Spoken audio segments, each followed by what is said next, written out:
Yes, yeah, last couple of weeks I was told the story about the name Missile and the boy and the tragic life and from beginning to the end, and he's still in this mental hospital in Shanghai, but compare with him, and I know another girl, and she also end up in the become a mentally ill. But I want to talk about her story.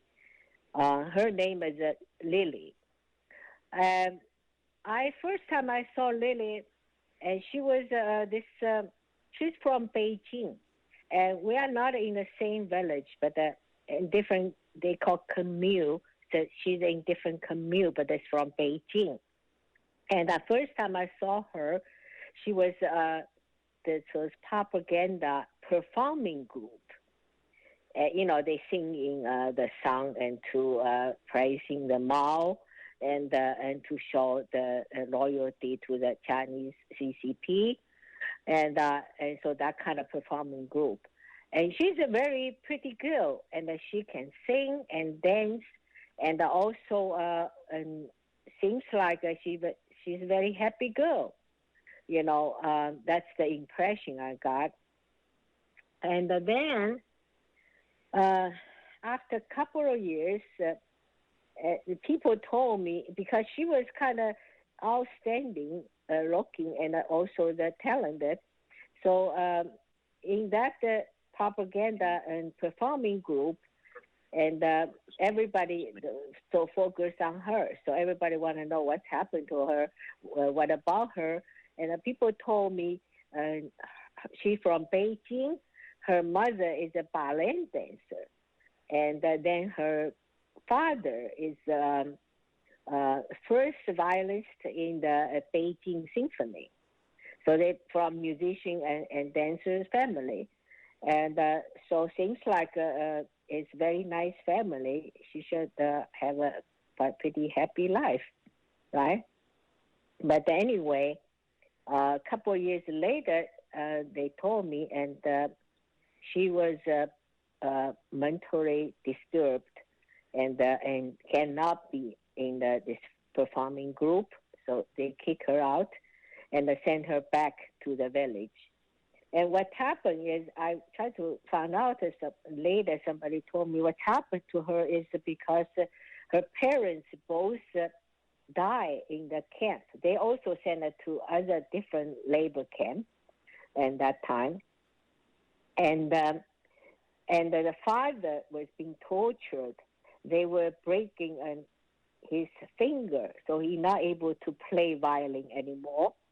And then and the mother, they was breaking his leg, so she cannot be dance anymore. So basically, they all be destroyed physically, and so they both in the camp, different camp, they separate. Then eventually, and they both suicide in different time. So left Lily alone. Lily had no parents anymore. She doesn't. She doesn't have a brother sister. She's the only daughter. So that probably hit her very hard. So she talked to herself. She whole day long was crying, and she now cannot perform anymore. So they kick her out and put her in the village, and just to do the labor, and so a few years later, in her village, most of the people from Beijing, they all found a way and get back to Beijing, and some got a job, or some they say they were sick, retired, sick. So so I was wondering. I asked somebody. I said, "What's happened to Lily?" They said, "Well, because she has no family, so even though everybody knows she's sick, but nobody to apply for returning to Beijing." I said, "What happened to her?"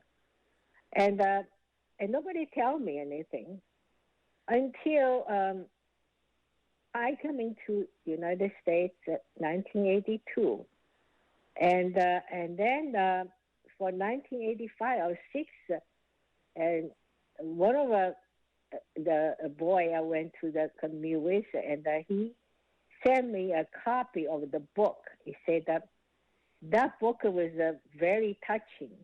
Talk about the people, the kids left over, they just leave behind in the village. And especially those people have some kind of disabilities, for instance, mentally ill or whatever. I said, really? So he said, if you want to read about, I sent you a copy. So he did send me a copy. So I read, I found something about Lilly. I said, I know her, I saw her. I just can't believe it. I just kind of very sad, I just cannot stop crying and for what's happened to her. So basically, the writer, and he's from Sichuan, Chongqing City, and he think he had a mission. He eventually got back to Chongqing and went to the university. Then after that, he became a reporter and for some magazine. And so he decided I wanted to write the story about, people left behind in the village. And so he went back. So he found that Lilly was there. And you know what happened to her? Because she had no family, so everybody left. And also she's mentally ill. He doesn't know much about anything. And so those village, they wanted to get rid of her, but there is nowhere to send her.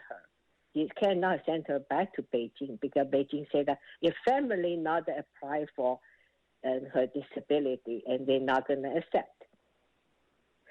So they come out with the idea. So they said in the other village and remote area in the mountain, there's a man and never married. He's probably half retired or something like that. So they say that just send a Lilly there so they can taking care of each other. So just marry her to that guy. And so that's what they did. And Lilly didn't know anything about it.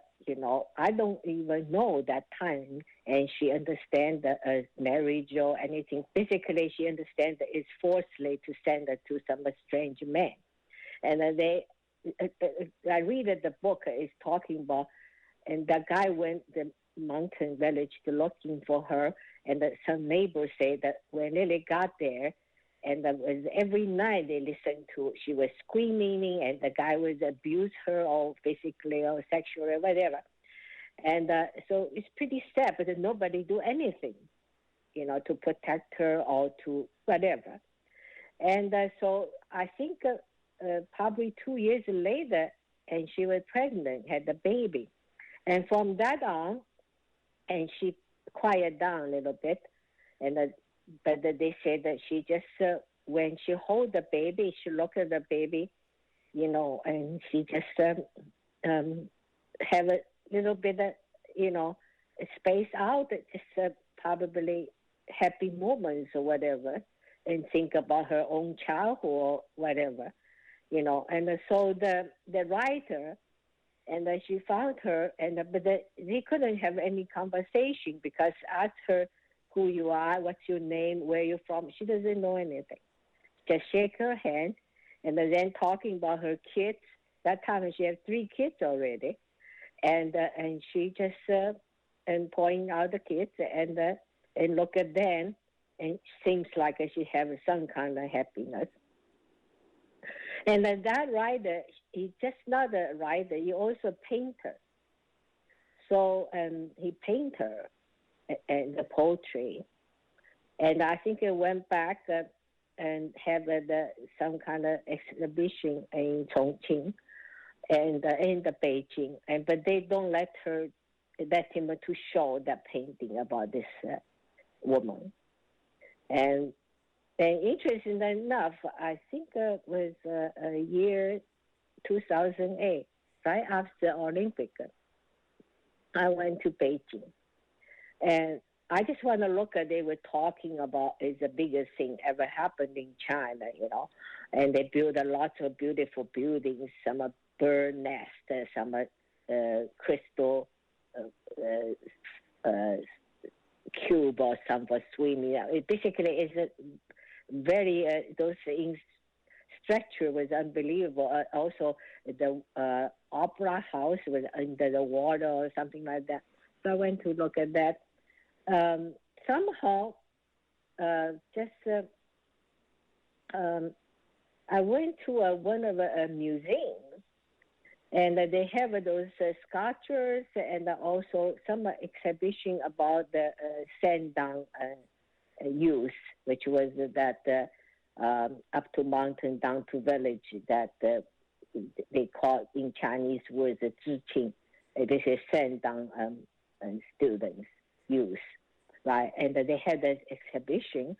So I just went in and look at, and I saw the painting. I immediately recognized that's her. And it's very sad, but she was wear very shabby clothes, and in front of her house, is a shack, and she holding 3 kids, and from her eye, he was have a little bit of happiness. Or to me, it's more like a fascinating something. You would say hallucinating if you say she's sick, mentally ill. But and to me, I think sometimes I always my original dream, I want to be a neuroscientist. So I always very much interested to study and people, the mind. So it just made me thinking, what if,